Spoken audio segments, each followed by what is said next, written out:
Hoje a gente conversa com o arcebispo metropolitano de Maringá, no Conexão Terceiro Milênio, Dom Anuar Batiste. O assunto é uma avaliação, resultado da 48ª Assembleia Geral dos Bispos, que foi realizada em Brasília recentemente. Dom Anuar, a gente terminou o bloco passado falando da SEBS, que foi um tema prioritário da Assembleia. Outro tema que chamou a atenção por causa do contexto em que a igreja está vivendo hoje, as realidades, de alguns fatos que estão escandalizando dentro da igreja também, a questão envolvendo os sacerdotes. Qual o tempo que foi dado a esse assunto dentro da Assembleia? O que vocês refletiram? Bem, ele entrou em vários momentos, não é? Primeiro, uma manifestação de indignação, de reconhecimento desses fatos lamentáveis. Realmente, a Assembleia fez este reconhecimento público, não é? Lamentando os fatos. Segundo, nós ouvimos alguns especialistas a falar deste tema. O que é o fenômeno, por que este fenômeno, de onde vem, como proceder, como acompanhar, e entender na parte psicológica e na parte também legal, civil e canônica. Então, na prática, para nós ficou claro que esses fatos, quando são confirmados, não só uma denúncia, né? Então a denúncia tem que acompanhar. Enquanto se acompanha, o candidato é afastado do ministério imediatamente. Só com a denúncia. Isso no caso seminarista? Não, padre. Padre? Padre que é acusado de pedofilia, ele é afastado imediatamente do ministério. Enquanto se faz a verificação e o julgamento se realmente ele tem culpa ou não tem culpa da denúncia. O padre foi acusado, ele é afastado? É afastado imediatamente. Enquanto se aguarda o processo civil e canônico, né? A partir de que ele seja realmente acusado, que ele tem culpa, então segue-se a pena legal da lei. Quer dizer, são duas linhas, uma dentro da igreja e outra civil. Civil. Então, ele será julgado civilmente e verá a culpa que virá, ele tem que cumprir, como cidadão brasileiro. Ao lado disso, ele é também suspenso, ele é laicizado, ou seja, é um processo canônico através do Tribunal Eclesiástico da Igreja no Brasil, se encaminha para Roma e ele, então, se torna um leigo simplesmente. Ele não só deixa de exercer o ministério, mas ele se torna simplesmente um leigo.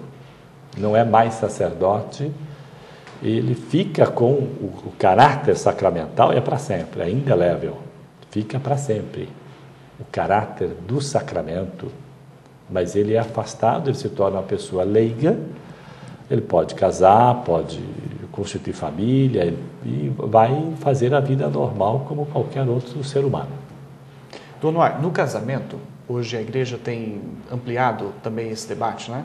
E feito ações práticas com relação a isso. Por exemplo, quando um casamento não existiu, houve uma mentira ali por parte do esposo ou da esposa, esse casamento não existiu, né? Exatamente. No caso do sacerdote, do padre, ele mentiu, por exemplo, ele enganou a sociedade, ele enganou a igreja. Essa ordenação, ela não é nula também?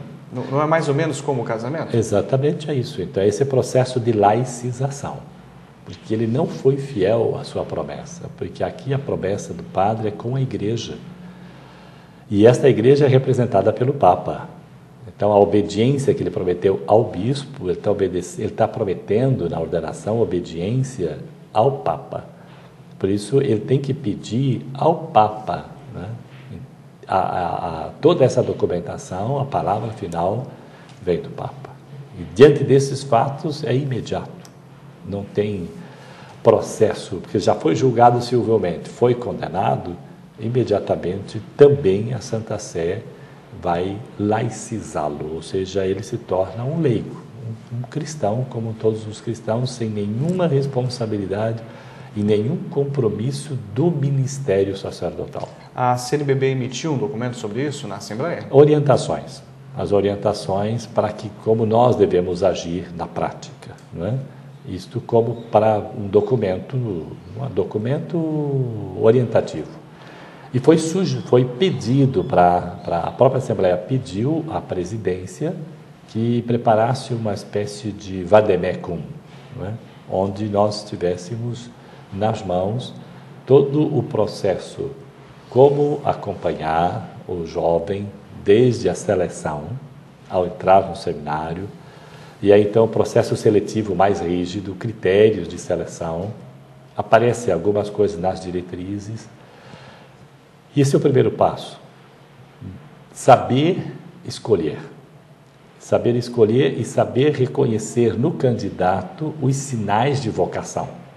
Isso é um processo que devemos contar com pessoas especializadas, não só com o diretor espiritual, mas com psicólogos, psicopedagogos, que vêm acompanhando o rapaz. O caso que nós fazemos aqui em Maringá, ele fica durante um ano, uma vez por mês, um final de semana, passa no seminário, onde ele recebe informação, onde ele vai sendo acompanhado, ele passa por testes psicológicos, por testes de vocação, com especialistas nestas áreas, para realmente acolher no seminário os candidatos que realmente têm sinais de vocação.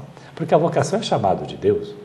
Então, para ver se realmente, nesse chamado de Deus, os sinais vocacionais comprovem vocação.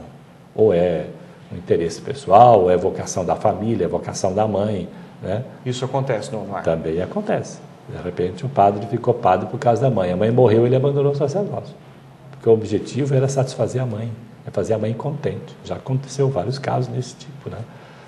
Porque o grande desejo da mãe era ter um filho padre. Então, para agradar a mãe, ele ficou padre. A mãe morreu, acabou o objetivo, né? Então, nós temos esse trabalho na seleção, e de maneira especial hoje, os jovens que vêm de uma realidade completamente complicada, são famílias desestruturadas, e ele é fruto desse ambiente. Então, nós acolhemos no seminário, não é aquele rapaz perfeitinho, bonitinho, tudo, né, psicologicamente perfeito. Não, nós pegamos um vaso de barro, não é, e vamos trabalhando este barro, né, durante 8 anos. Para aí, então, chegar no final de 8 anos de trabalho, dá a ordenação sacerdotal. Esta formação que nós chamamos inicial. E depois vem a formação permanente.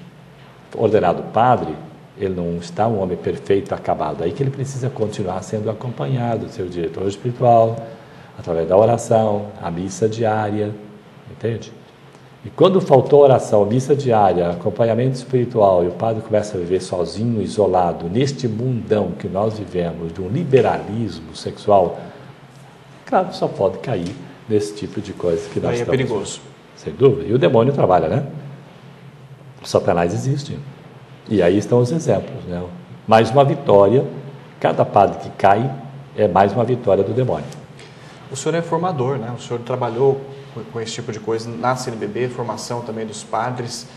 Eu gostaria que o senhor fizesse uma avaliação de tudo o que está acontecendo hoje na igreja no mundo e no Brasil, né? Alguns falam em perseguição midiática, mas a gente vê que há fatos concretos mesmo, há falhas dentro da igreja. O senhor acredita que, apesar das falhas, existe uma campanha contra a igreja ou é exagero falar sobre isso? Olha, e diante de fatos não há argumento, né? Fatos são fatos. Então reconhecemos que realmente tem fatos verdadeiros. Agora, há também um exagero em querer jogar, não é, no mundo essas imagens e essas notícias de forma exagerada. Que não há necessidade. Por que manter essa manchete permanentemente em primeira página, fazer ibope em cima da desgraça alheia? Sabe o que é a igreja? Ou um outro, né? Vamos pegar o último exemplo aí do padre Silvio, né? Silvio Andrei. Silvio Andrei. Quer dizer, tratar essa pobre criatura embriagada como se fosse um marginal, algemado na cadeia. Não, muito pior que o marginal, né, Dona Honor? Pois muito pior. Não, quer dizer, é falta de respeito aos direitos humanos, no mínimo, né? Seja quem seja, né? Então, nesse sentido, a mídia, ela explora o negativo e não respeita a pessoa humana. A pessoa não vale nada.